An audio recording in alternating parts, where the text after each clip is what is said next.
Bonjour, bien le bonsoir à vous tous et à vous toutes. Notre invité aujourd'hui du jour, c'est Ousmane Timéra, qui nous a fait le plaisir de venir de France pour cette émission du jour. Alors, on fait une émission par semaine, comme tu le sais. C'est bien? Non, je savais pas. On l'avait invité dernièrement chez Tendai. Comment il va d'ailleurs? Oui, il va très bien. Mais j'ai demandé à Mé, j'ai dit il faudrait qu'on l'appelle pendant que je suis en Belgique pour venir le voir. Voilà. On n'a pas eu le temps. Passez lui le salam de ma part. Très bien. Et j'espère qu'on aura l'occasion de se revoir. C'est un grand monsieur, je l'aime beaucoup. Très bien. Alors, on va commencer par le premier sujet. Je vous écoute.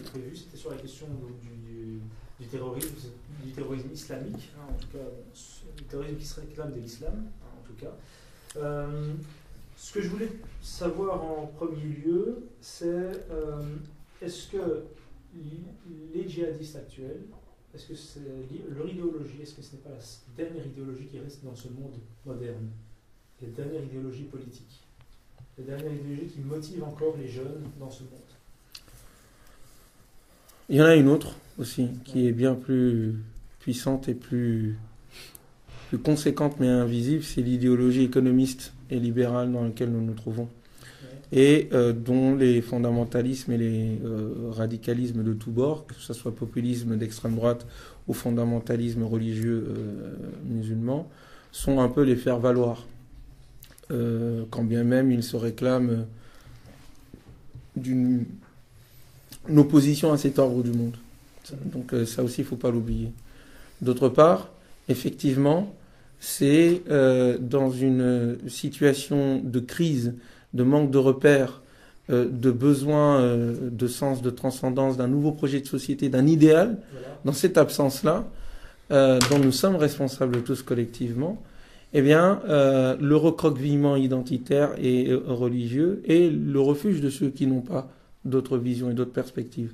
Et donc, du coup, on a des idéologies de substitution qui sont au fond des idéologies abîmées. On reprend des choses qui existaient avant ou qui sont cristallisées autour d'un certain nombre de thématiques de réaction. On les habille d'une religion ou d'une certaine vision du chose, mais de manière extrêmement abîmée, dans une réaction sans proposition, dans une forme de nihilisme. Au fond, en manque de projet, les êtres humains se jettent dans le rejet. On a toujours besoin d'épouvantail pour un exutoire, quoi. Qu'on trouve un bouc émissaire, on faisait ça à la maternelle, on fait ça à la primaire, on fait ça dans la classe politique, dans les sociétés. Et ça arrange... C'est par réaction seulement? C'est ce que c'est djihadiste? Je pense que le phénomène du djihadisme, je ne parle pas des djihadistes en tant qu'individu, je parle du phénomène, ça dit quelque chose de notre monde. Ça dit quelque chose, une absence d'horizon, un besoin d'idéal qui trouve sa réponse dans un truc bizarre comme ça, quoi. C'est-à-dire, quand on regarde même cette idéologie-là, non seulement on trouve des ressemblances dans d'autres parties du monde et sous d'autres formes, dans d'autres civilisations, mais en même temps, on trouve qu'il n'y a pas vraiment de proposition.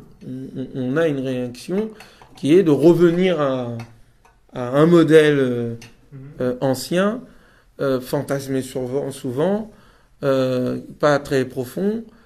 Au fond, c'est une fuite en avant.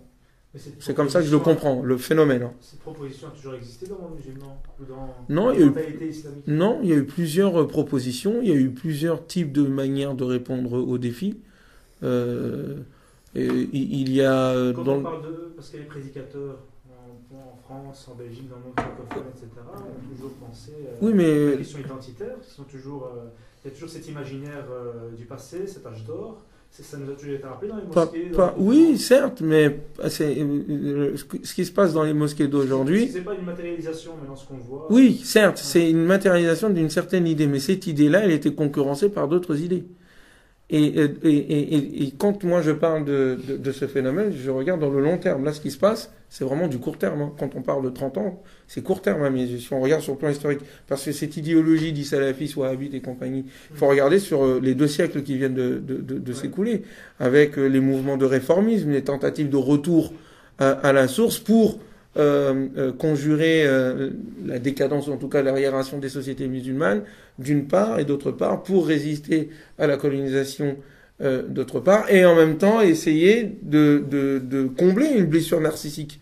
Parce que la colonisation a frappé de plein fouet, et de façon beaucoup plus violente qu'on ne le croit, le narcissisme musulman de manière générale et arabo-musulman de manière particulière. Donc, mais face à ça, il y avait d'autres formes qui existaient. Pendant la colonisation, par exemple, il n'y avait pas d'attentats. On tuait pas... Alors qu'on avait toutes les raisons à l'époque d'aller tuer des Anglais, faire des attentats à droite à gauche et autres, ils ne les faisaient pas. Pourquoi est-ce que c'est maintenant que ça se passe? Qu'est-ce qui s'est passé entre-temps? Le discours réformiste de Mohamed Abdou... C'était pas joyeux. Oui, mais même l'Algérie sous la colonisation, il n'y avait pas d'attentat à tout bout de champ. Il y a eu à un moment donné la guerre d'Algérie, ça c'était une guerre. Mais l'association des ulémas d'Ibn Badis, les différents mouvements d'émancipation qui utilisaient d'ailleurs la modernité, la laïcité française et autres pour essayer de recouvrer leurs droits dans le cadre même de la modernité. Hein. Certains voulaient, on disait, bon, il n'y a pas de souci. On est prêt à accepter d'ailleurs les règles de la modernité, c'est très beau, appliquez-les sur nous. Mais c'était pas aussi violent. Il n'y avait pas ce rejet. Il n'y avait pas ce recroquevillement identitaire. C'est quelque chose qui est récent là. Et ça dit quelque chose, j'ai fini là-dessus, que l'on retrouve sur l'ensemble de la planète, dans toutes les sociétés en ce moment. Donc, voilà. Mais le problème, c'est qu'effectivement, la radicalisation identitaire musulmane, recroquevillée autour d'une force de foi assez puissante, mobilisatrice, elle est ce qui a pignon sur rue et qui a l'air assez puissante. Qui a l'air. Donc ça veut dire qu'il y a quelque chose de plus profond qui se passe ailleurs et qu'on ne voit pas. Pardonnez-moi. J'ai une petite question. Tu as parlé de la violence qui s'exprimait par exemple en Algérie, qui était, on va dire, très inférieure ou de manière disparate. Je parle dans le monde musulman de manière générale. Le phénomène du terrorisme, on ne l'a pas connu pendant la colonisation. Le terrorisme, est-ce qu'on le prend uniquement sous l'angle de la violence qui s'exprime? Là, pour l'instant, ce qui nous... personne est dans la pensée. Oui. Donc, intellectualise, entre guillemets, l'idéologie qui pourrait conduire certains à ne voir qu'une manière d'exprimer de manière violente. Oui. D'accord. En plus, il faudra aussi définir ce qu'on entend par violence. Aussi. Concrètement. Si la personne n'est que dans, on va dire, le discours, ne fait qu'intellectualiser, et pour X ou X raison, n'aurait pas les moyens... Il participe de cette violence. Voilà. Il participe. L'idée qui permet cette violence est aussi violente. Cependant, je dis que au niveau des courants musulmans, il y avait d'autres formes d'idées qui existaient. Seulement, entre-temps, il y a eu les pétrodollars. Le phénomène du wahhabisme, la radicalisation de l'islamisme à partir des dictatures sous Nasser avec les propos de Sayyid Qutb, la radicalisation même des frères musulmans qui a été voulue. On les a entraînés en prison. Et d'ailleurs, c'est ce qui se passe en ce moment sous Sisi, c'est ce qui s'est passé en Algérie. Il y a des acteurs qui estiment que la référence de la société étant musulmane, nous avons le droit, on peut ne pas être d'accord, de revenir à l'ordre établi auparavant, ou en tout cas de proposer un projet de société avec des valeurs musulmanes, ça se dispute. Quand on enferme ces gens-là dans des prisons, qu'on les torture, faut pas s'attendre à ce que des gens sortent de prison. Et donc ça a radicalisé le discours musulman. D'autant que discours musulman qui est radicalement différent de l'époque de l'Islah, avec des gens comme Mohamed Abdou, Jamal Eddin Al-Avrani, Al-Kawakibi, Ibn Badis, Mohamed Iqbal, An-Nursi en Turquie et d'autres. C'est pas le même discours. Ils avaient un discours beaucoup plus dialogué avec les Occidentaux. On connaît le célèbre débat qui a eu lieu entre Ernest Renan et Jalaluddin Al-Avrani. On connaît les séjours que Mohamed Abdou et Jamaluddin aussi ont passé à Paris avec les travaux qu'ils ont fait avec Al-Manar. On regarde le contenu du débat, il était beaucoup plus profond que l'idéologie islamiste qui est venue après.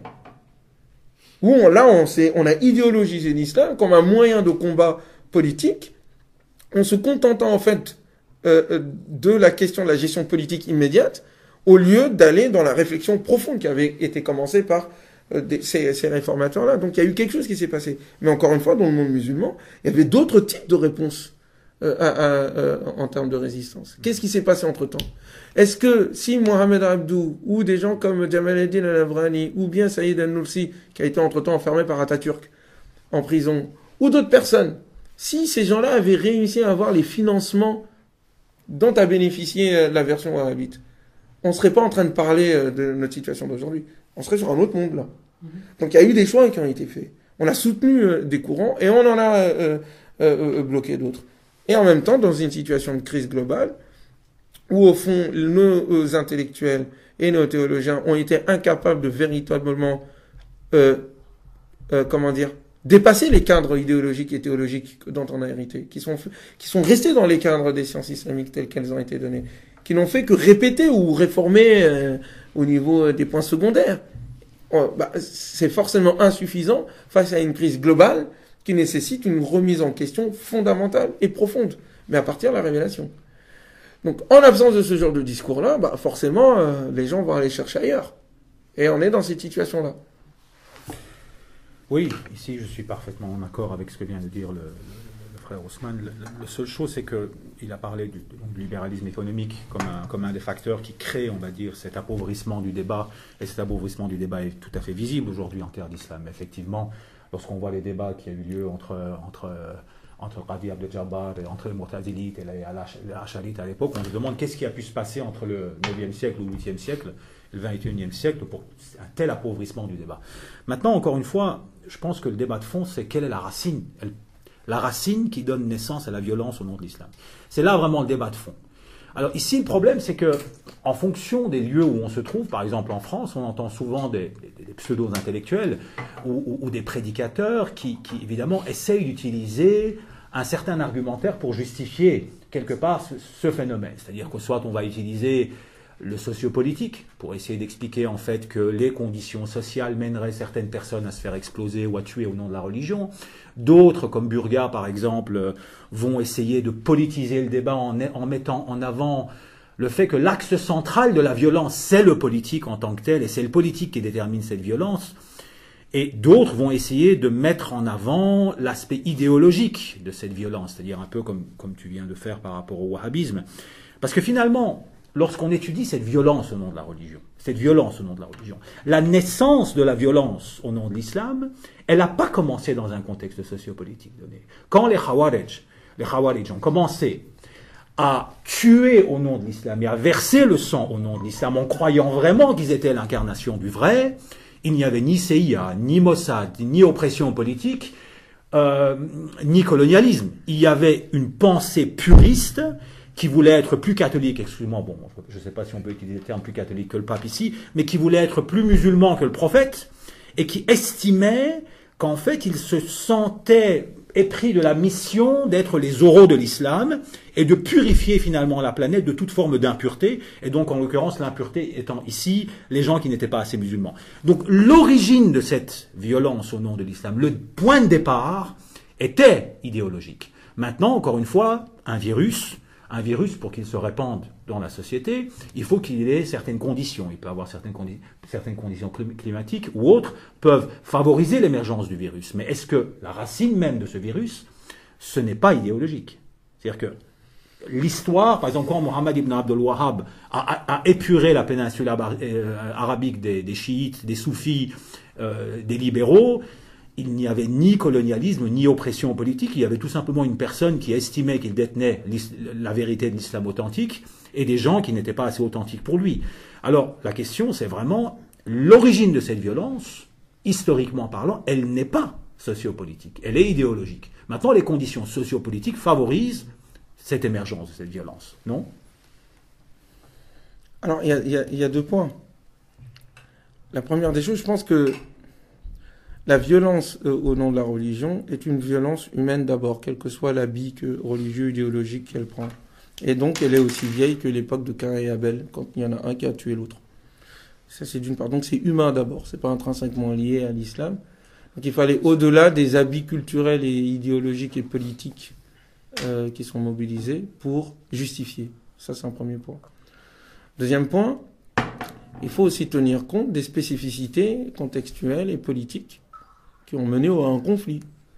Moi, malgré la similitude que l'on peut trouver à travers l'histoire de puritains qui se mettent à vouloir purifier toute chose parce qu'ils estiment être les détenteurs de l'absolu, ce qui existe partout, je ne confondrai pas, par exemple, le wahhabisme et le kharijisme.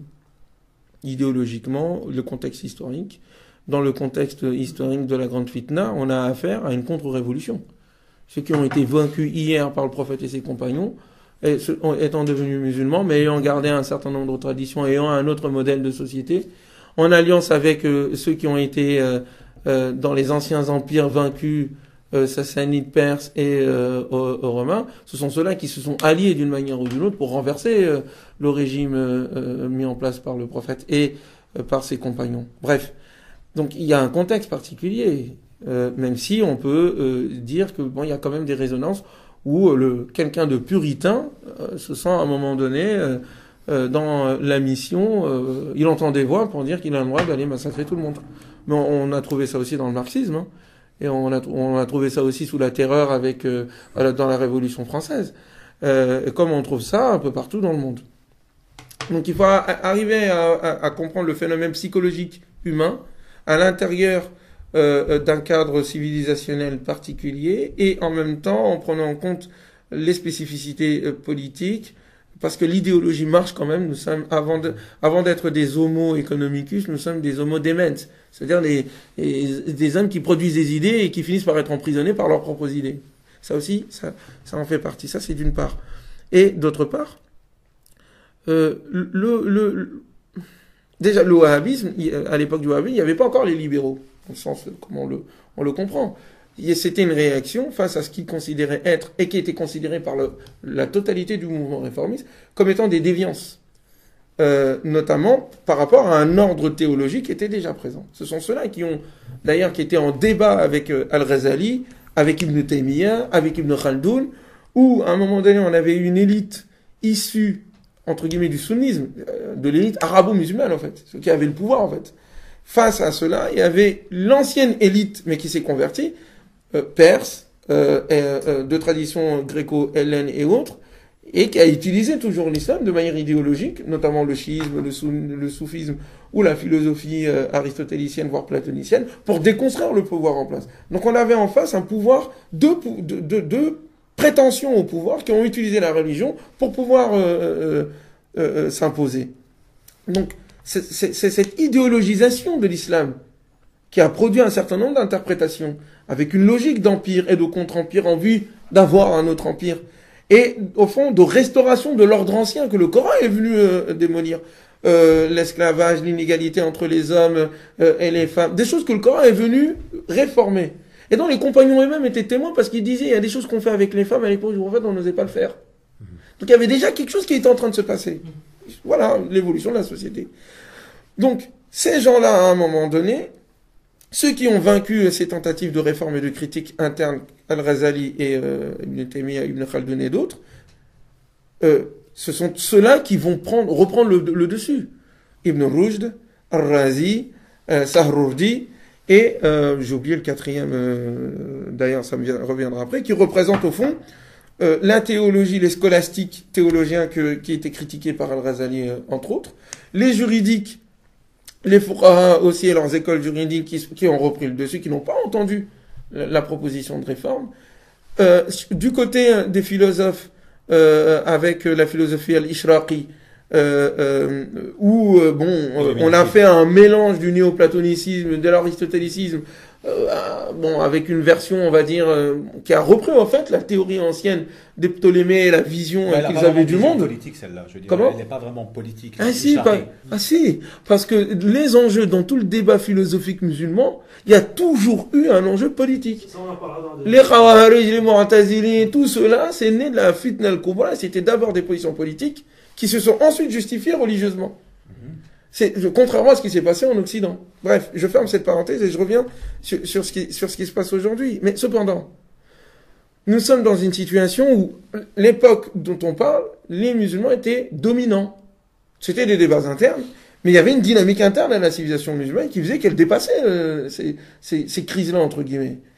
Là, maintenant, nous sommes dans un nouveau contexte où ces petits débats qui ont été cristallisés et qui aujourd'hui sont en train d'être dégoupillés par les fous, en fait, pour moi, l'imbécilité qui est les nôtres, en se disant, on va reprendre en fait les anciens critères, elle se fait dans un cadre plus global où nous sommes sous domination d'un nouveau modèle qui est aujourd'hui mondial et qui est lui-même en crise.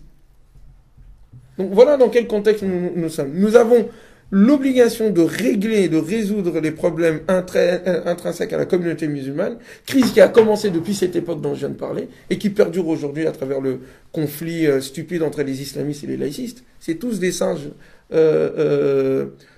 imitateurs, et non pas des hommes, des créateurs de propositions. Vous voyez les débats qu'il y a entre les islamistes à la fin après les révolutions arabes et les islamistes, c'est ras des pâquerettes.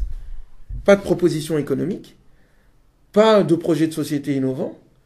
Quand les islamistes sont arrivés en Tunisie, ils sont rapidement partis voir le FMI pour demander des prêts et puis rassurer tout le monde. Rien, walou, que dalle. Donc dans cet espace-là, qu'est-ce que vous voulez qu'on fasse avec ça?